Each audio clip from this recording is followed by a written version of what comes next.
Olá, boa tarde. Termina hoje o prazo para a retirada do primeiro lote do Fundo PIS/PASEP. Este lote só beneficia pessoas com mais de 57 anos de idade.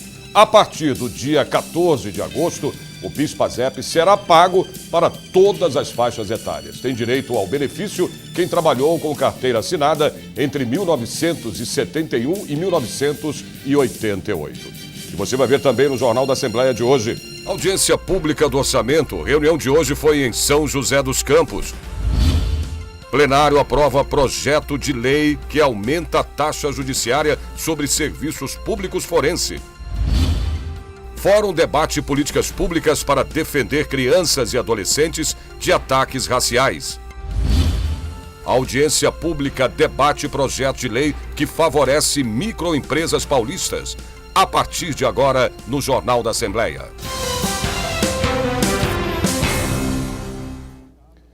Terminou há pouco a sessão solene que prestou homenagem ao padre Rosalvino Moran Vinhanho, com o colar de honra ao mérito legislativo. A homenagem aconteceu no plenário Juscelino Kubitschek, de onde fala agora ao vivo a repórter Priscila Silvério. Boa tarde para você, Priscila. Boa tarde, Sérgio. Boa tarde a todos. Bom, a sessão solene foi emocionante. O padre foi então recebido com muito carinho, muitas demonstrações de pessoas que já passaram por instituições em que ele administrou, escolas, então foi bastante emocionante. Bom, ele começou um projeto social para atender crianças e hoje oferece muito mais. Ele faz também a formação e dá oportunidade para o emprego. O padre Rosalvino dedicou a homenagem às crianças e aos jovens atendidos pela entidade Obras Sociais Dom Bosco. A sessão solene foi uma iniciativa do deputado Vitor Sapienza, do PPS. Eu conversei com ele e você acompanha a partir de agora. Quem conhece Itaquera, como eu conheço há mais de 30 anos, existe um distrito antes e depois do padre Rosalvino. O padre Rosalvino é uma figura espanhola, salesiana, que Deus mandou para Itaquera. Ele conseguiu mudar, para vocês terem uma ideia. Hoje, praticamente, ele comanda uma entidade que tem 5.000 crianças e adolescentes assistidos em formação profissional. Para vocês terem uma ideia, em algumas atividades, ele supera o Senai, face à formação profissional que ele propicia a essas crianças. Nós vamos agora ao vivo ao plenário Dom Pedro I, conversar com a repórter Silvia Garcia, onde acontece daqui a pouquinho o seminário do Conselho Nacional de Bombeiros Civis. Eu falei agora da Silvia, ela já está aí no seu vídeo. Silvia, boa tarde para você. Mais informações aí sua. Tudo bem? Tudo bem, Sérgio? Tudo bem com você? Boa tarde para todo mundo. Na verdade, vou até explicar. A gente estava dentro do plenário Dom Pedro I, mas por conta do horário, 1h da tarde, o seminário que ia acontecer a partir desta hora já está com a movimentação grande de pessoas aqui chegando com coisas, arrumando tudo aí para que aconteça logo mais. Vai ter um atraso aí nesse seminário, tá? Eles vão começar a partir de 1h30, 1h45 aí, que eu já fiquei sabendo aqui com os participantes desse seminário. Mas do que a gente está falando? Este daí é o primeiro seminário aí que a gente está falando do Conselho Nacional de Bombeiros Civis. Entre leituras e análise, este primeiro seminário vai discutir assuntos de interesse de várias categorias que precisam dos serviços desses bombeiros civis. A gente está falando principalmente de empresas aí, contratantes e até legisladores, como é o caso aqui da Assembleia Legislativa de São Paulo. Serão vários temas que vão variar aí, desde salvamento aquático até a produção de grandes eventos aí, de eventos de grandes públicos. Então, Sérgio, lembrando, o evento já está pronto para começar. É a partir de agora, aqui no plenário Dom Pedro I. Daqui a pouco eu volto com mais agenda aí para você. Obrigado, Silvia. E terminou há pouco a audiência pública do Orçamento 2019 na Câmara Municipal de São José dos Campos, no Vale do Paraíba. O repórter Jorge Machado acompanhou tudo de perto e traz mais informações para a gente agora ao vivo. Jorge, boa tarde para você. Boa tarde, Sérgio. Boa tarde a todos. Terminou agora há pouco a 16ª Audiência Pública do Orçamento 2019, que é uma realização da Comissão de Finanças, Orçamento e Planejamento. Quem presidiu o encontro aqui em São José dos Campos, o deputado Milton Vieira, do PRB, aliás, a mais concorrida da série, deputado. Foram mais de 105 inscritos, outros 33 usaram a tribuna para colocar suas demandas à comissão. O que o senhor achou desta audiência? Olha, eu achei importante, tendo em vista que a nossa região ela carece de muitas demandas, você viu aí, pela fala, pelas colocações, né, que as pessoas que puderam aqui, os oradores inscritos, né, professores, policial militar, médicos, munícipes e políticos, presidentes de sindicato, ONGs, enfim. E as demandas, elas vão do mesmo caminho, né? A questão da segurança pública, educação e demais investimentos que a nossa região precisa. Então eu acho que a gente tirou um bom proveito aqui ouvindo essas pessoas, nós que estamos aí à frente do Legislativo, podemos ter uma ideia melhor, né, daquilo para onde a gente focar e trabalhar e colocar toda a força, né? Eu quero agradecer a presença dos meus companheiros, o deputado Enio Tato, que esteve conosco, né, o padre Afonso Lobato, os vereadores aqui da Câmara Municipal de São José dos Campos e a TV Assembleia, você aí que acompanhou a audiência pública, todos que participaram. Muito importante, muito produtivo. Deputado, sobre obras de infraestrutura, a SP 050, que liga aí São José dos Campos, Monteiro Lobato, até o sul de Minas, né? Até Santo Antônio do Pinhal, e também a SP 55, né? Antiga Rio Santos ali, pedindo melhorias. A gente sabe que é a obra de grande vulto, que é a duplicação da serra ali da Tamoios, mas pequenas obras aí estão sendo reclamadas há muitos anos, deputado. É verdade, isso é uma lacuna grande que a gente precisa resolver essa questão da SP 55, porque você vê agora a Tamoios, ela desemboca lá embaixo, ela vai estar toda duplicada, preparada, os túneis, os maiores do país, tudo preparado, inclusive investimentos que nós na Assembleia Legislativa destinamos, né, mais de 700 milhões no orçamento no ano passado para que essa obra fosse realizada. Eu acho que a SP 55 precisa de uma atenção, porque quando o fluxo de veículos chega lá, ele se encontra e trava tudo, então não adianta você ter uma parte boa e a outra péssima como está lá. E muitos acidentes, atropelamentos têm acontecido lá na SP55. E a SP50, sem dúvida, é uma judiação, porque quantas pessoas já perderam a vida ali, é uma estrada difícil, que liga aqui cidades importantes com a região aqui de São José dos Campos, e nós vamos lutar, viu, para isso, para que de uma vez por todas o Estado venha colocar a mão ali e priorizar essas questões importantes. Obrigado, deputado Milton Vieira. Parabéns, né, pela condução dos trabalhos aqui. Quem também participou desta audiência pública em São José dos Campos foi o deputado Enio Tato, do PT, que é titular da comissão, aliás, que esteve ontem também em Ubatuba. A questão da segurança pública é recorrente, tanto aqui quanto lá, não é, deputado? Verdade, uma ótima audiência pública, bastante participativa, eu acho que é recorde de inscrições, muito bem conduzida pelo deputado Milton Vieira, com a participação do deputado padre Afonso Lobato, e você citou muito bem, muita fala sobre a questão da segurança pública, né? Inclusive, pessoal de cidade de Putim, protocolando, reivindicando, fazendo manifestações aqui com cartazes sobre a questão de segurança pública, que é um problema generalizado no estado de São Paulo, né? E que nós precisamos dar um jeito nisso. Não dá para viver nessa insegurança enorme que todas as famílias, toda a população como um todo. E uma audiência que teve uma região rica, né? Cidades industrializadas como São José dos Campos, Caçapava, Jacareí, Taubaté, mas são 35 municípios nessa região. E municípios com todo tipo de problema. Problema na área da segurança pública, como foi colocado, na área da saúde, muita reclamação, questão de Sabesp, de obras iniciadas e que não são terminadas, coleta de esgoto e que não é tratado, enfim, problemas generalizados aqui nessa região também, que é uma região bastante, contribui bastante com o PIB do estado de São Paulo, mas que também reivindica um retorno através de serviços aqui para essa região. Pode uma região rica como São José dos Campos, o Vale do Paraíba, ter falta d'água em alguns bairros aqui, não tem as ligações regulares de água, e o senhor lembrou muito bem o saneamento que voltou a aparecer na audiência pública de ontem, em Ubatuba, ou seja, a rede coletora feita, mas não interligada, portanto ainda jogando dejetos no mar. É verdade, não pode uma cidade e uma região como essa ter problema de ligação de água. E onde tem água tem que ter esgoto, tem que ter coleta, tem que ter tratamento. Não adianta você ligar o esgoto, né, coletar e não tratar, porque isso volta tudo para os rios, volta para o mar, como no caso de Ubatuba, né?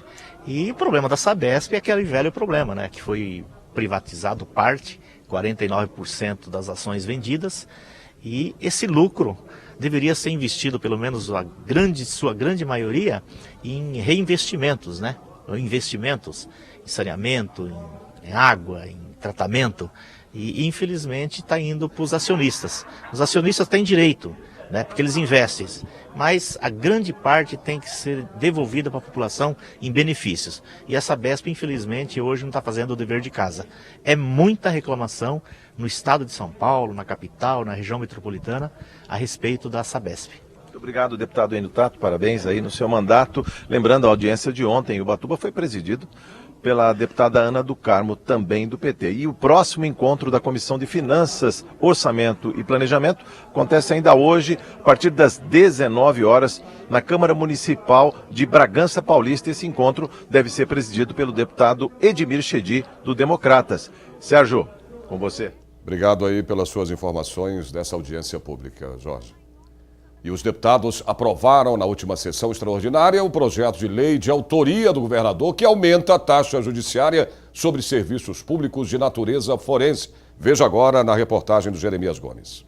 Esta taxa judiciária cobrada pelos serviços forenses na Justiça Paulista tinha um percentual de 21% destinados ao Fundo Especial de Despesa do Tribunal de Justiça. Esse percentual passa agora para 60%. Esta é uma das alterações deste projeto de lei aprovado em plenário. Eu volto com você aí no estúdio.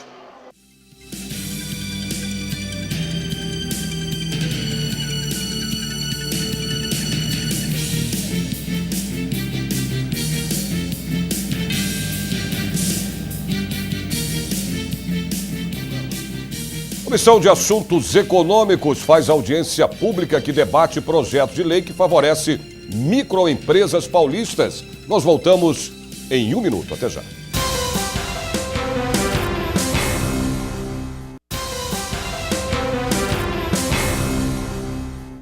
Bom, começa daqui a pouco aqui na Assembleia uma audiência pública em apoio aos agentes de segurança ferroviária. A repórter Silvia Garcia volta mais uma vez aqui ao Jornal da Assembleia com mais informações para a gente. Silvia. Estamos de volta aí, Sérgio, para falar então dessa audiência que acontece logo mais a partir das 2 horas da tarde. Ela vai discutir sobre o projeto de lei número 176 de 2016, de autoria do deputado Caio França. Ele aí que regulamenta o Corpo de Segurança Ferroviário e ressalta a sua importância histórica. O objetivo dessa audiência, Sérgio, é discutir algumas mudanças neste projeto. Ela começa então a partir das 2 horas da tarde e acontece no auditório Paulo Kobayashi. E ontem teve outra audiência pública aqui na casa. Ela aconteceu através dos deputados da Comissão de Atividades Econômicas, que discutiram aí um projeto de lei que favorece as microempresas e as pequenas empresas do estado de São Paulo. Eu acompanhei tudo de perto e você vê na reportagem agora. O objetivo principal do projeto de lei 1012 de 2017 é de simplificar e facilitar a contratação de microempresas junto à administração pública. A matéria, que tramita na Comissão de Atividades Econômicas, amplia a eficiência de políticas públicas, promove a transparência administrativa e mais, reduz a burocracia. Hoje, a dificuldade que o pequeno empresário tem para fazer negócios com o governo é muito difícil. É uma burocracia muito grande, muitos papéis, e isso inibe a vinda do pequeno empresário. Esse trabalho espetacular da Secretaria e juntamente com o deputado Itamar Boise visa exatamente isso, a desburocratizar e a facilitar que o pequeno empresário possa ser também parceiro do Estado. Com este projeto de lei, o governo ainda quer aumentar o poder de compra pelo Estado para incentivar os pequenos negócios, já que a realidade em 2018 não anda bem. Um estudo feito pelo IBGE mostrou que 60% das microempresas fecharam suas portas nos últimos 5 anos. Até ano passado, mais de 450 mil delas encerraram suas atividades. Uma lei como essa, sem dúvida nenhuma, abre uma oportunidade, uma janela de oportunidade gigante, mas só vai conseguir usufruir desses benefícios as pequenas empresas que estiverem preparadas, né? Então a gente sabe que essa capacitação do microempresário, esse desenvolvimento no conhecimento do que é a contabilidade, né, que é o cerne da questão do empreendedorismo no nosso país, sem dúvida nenhuma é fundamental para que esses empresários consigam aproveitar essa janela de oportunidade. Entre as estratégias de promoção da pequena empresa, a política de compras governamentais é uma das que tem produzido resultados mais sólidos em todo o país. Com a audiência pública recebemos importantes contribuições. Agora a Secretaria Executiva, né, que é ocupada pelo SESCOM, consultor, o Silvério Crestana, junto com cada uma das entidades, vão estar encaminhando e recebendo as contribuições, para que daí possamos construir eventualmente uma emenda final aí de aperfeiçoamento da redação e dos itens que foram sugeridos, para poder colocar na ordem do dia em votação esse projeto. Uma outra audiência pública promovida pelos deputados da Comissão de Atividades Econômicas debateu um projeto de lei que favorece a contratação de microempresas em São Paulo. Se tornar uma ponte de referência de educação pública de qualidade, essa é a meta de qualidade da Tereza Aparecida Cardoso Nunes de Oliveira, que fica no bairro de Arthur Alvim, na zona leste de São Paulo. Bom, é uma escola, né? Então, portanto, essa escola completou 10 anos e foi homenageada aqui na Assembleia Legislativa. A iniciativa foi do deputado Fernando Capês, do PSDB. O deputado Fernando Capês foi o autor da Lei 14.055 de 2010, que denominou Tereza Aparecida Cardoso Nunes de Oliveira a ETEC, Escola Técnica, que inicialmente se chamava Arthur Alvim, uma referência ao bairro em que está situada na zona leste da capital paulista. O parlamentar ressaltou o empenho de Emerson Nunes, filho de Tereza Nunes, em dar o nome da mãe à escola. Em tempos em que as pessoas estão tão afastadas, as famílias estão tão desagregadas, um filho que ama a sua mãe a esse ponto, realmente nos toca. Eu, como pai, fiquei emocionado.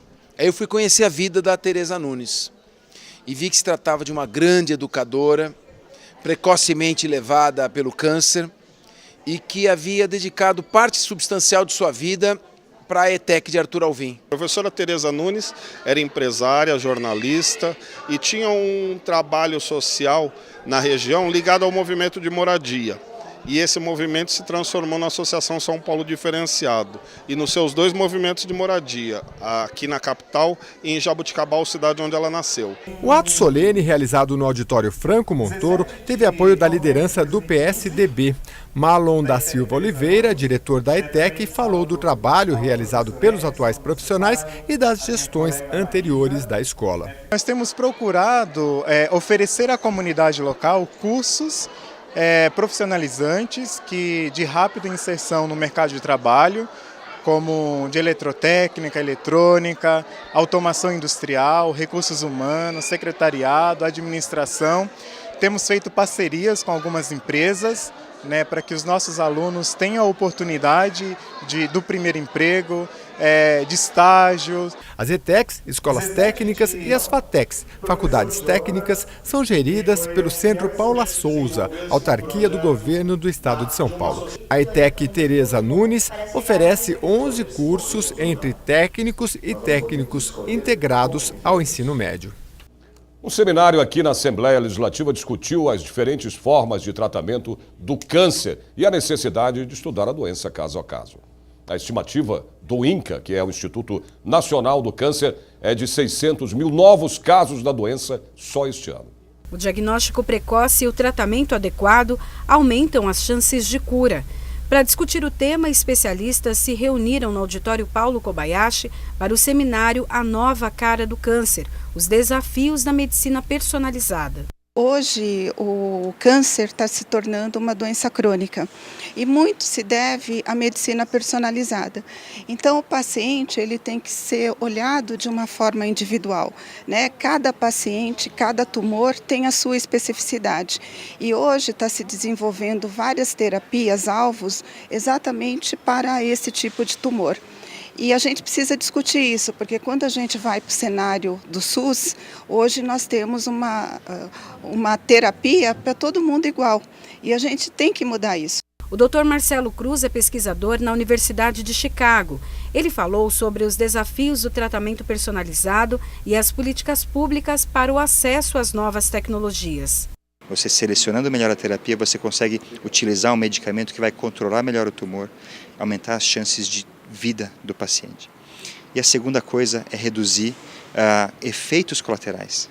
Com uma quimioterapia, com uma terapia mais agressiva, em geral tem muitos efeitos colaterais e pouca eficácia. Com a terapia personalizada, nós teremos menos efeitos colaterais, maior eficácia. E o terceiro ponto importante é custo. A ideia, o objetivo de tudo isso é reduzir custo. Quando a gente seleciona melhor a terapia, a gente consegue ter melhores resultados com menor custo.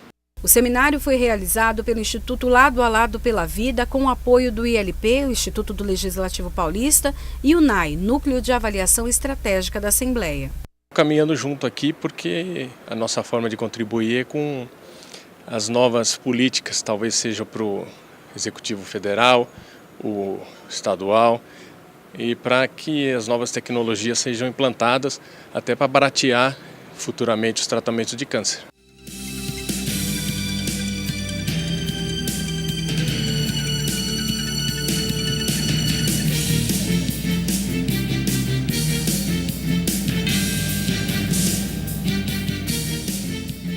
Fórum debate políticas públicas para defender crianças e adolescentes de ataques raciais. Os detalhes você tem depois do intervalo. Até já.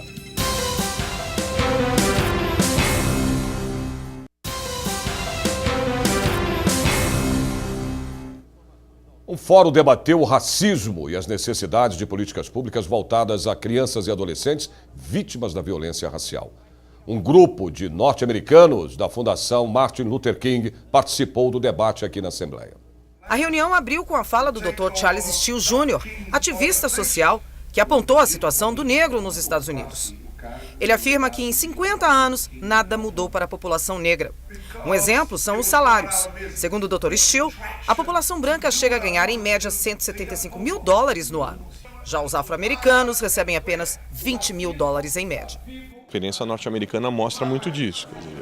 Quer dizer, houve a superação de vários pontos nesse aspecto, chegou-se até a um presidente negro a assumir o país, mas mostra-se por outro aspecto que, se por um lado avançou-se muito, há uma série de outras questões que precisam ser enfrentadas. As políticas de encarceramento em massa, as questões todas que foram colocadas aqui do racismo, as questões econômicas, a questão da diferença salarial, a questão da diferença de acesso à universidade, e que se coloca da mesma forma sobre o caráter racial no Brasil. O debate também abriu a discussão para a violência contra crianças e adolescentes. A taxa de homicídios de negros é 2,5 vezes maior que a de não negros.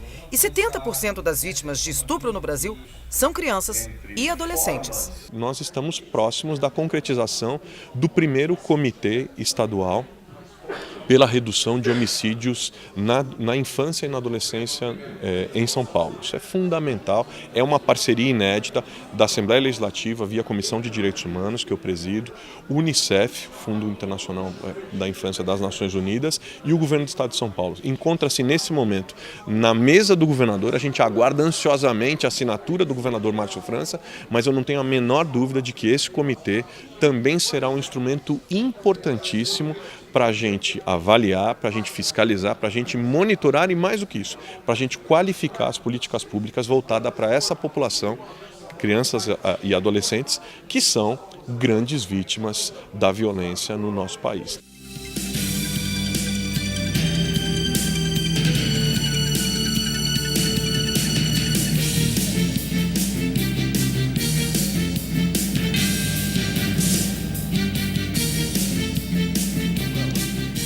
E o Jornal da Assembleia dessa sexta-feira termina aqui. Lembrando a você que a partir das 2h30 a TV Alesp transmite ao vivo a sessão plenária. Você também pode acompanhar através do nosso site, que é o al.sp.gov.br.